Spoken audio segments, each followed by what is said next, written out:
Metz has been an innovator, a disruptor in the world of methods, processes from the times he was at a dealership. And in the last number of years, he's started a software business that really gets us into the clouds are upside down. So with that as our starting point, Metz, what year did you start Visibility?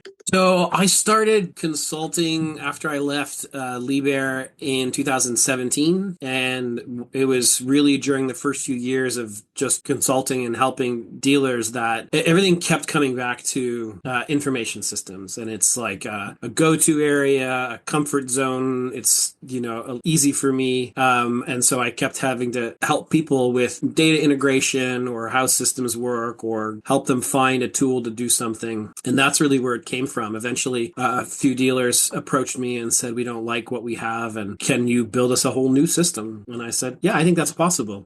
With modern technology, and if you know how the process is supposed to work, then yeah, it's reasonable just to build a whole new dealer system." One of the things that you and I have talked about is the level of knowledge and understanding about business systems in this industry. It's not just this industry, it's everywhere, but in the capital goods industries, automotive, construction equipment, cranes, material handling, marine, forestry, mining, all of that stuff. Yeah. The people that use systems have never really been trained on systems. No, they were trained by the systems. And the people that trained them by the system were systems people. Yeah. And those systems people, although I love them to death, they don't understand the operation that they're applying a system to typically. Yeah. So I'm going to build a system. I'm going to get an analyst, somebody who knows how to design systems. I'm going to get a programmer. I'm going to put code together so that I can run it on a machine. And then I give it to the person who's going to use it and show them how they're supposed to use it. Right.